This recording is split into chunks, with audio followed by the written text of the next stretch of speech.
بسم اللہ الرحمن الرحیم۔ حضرت سیدنا سلمان رضی اللہ تعالی عنہ فرماتے ہیں کہ میں بیمار تھا۔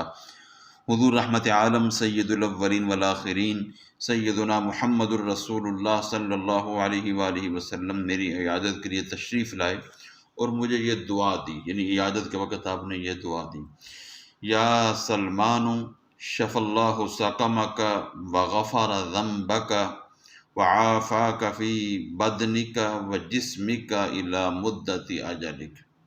یا سلمان شف اللہ سقمک، اے سلمان اللہ تجھے اس بیماری سے شفا دے، وغفر ذنبک اور تیرے گناہ بخش دے، وعافاک فی بدنک وجسمک الی مدت اجلک اور تجھے موت تک بدنی و جسمانی عافیت عطا فرمائے۔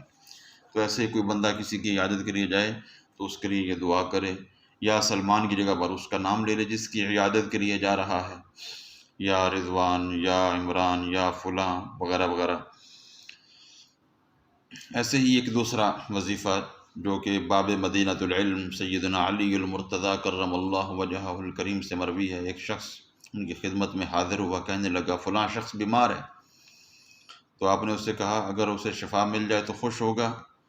تو اس نے عرض کی کیوں نہیں، اس کی صحت میں ضرور خوشی ہے۔ تو آپ نے فرمایا یا حلیم یا کریم اشفی کہہ کر دم کرو، شفا مل جائے گی۔ تو اس نے ایسا ہی کیا تو وہ مریض صحت یاب ہو گیا۔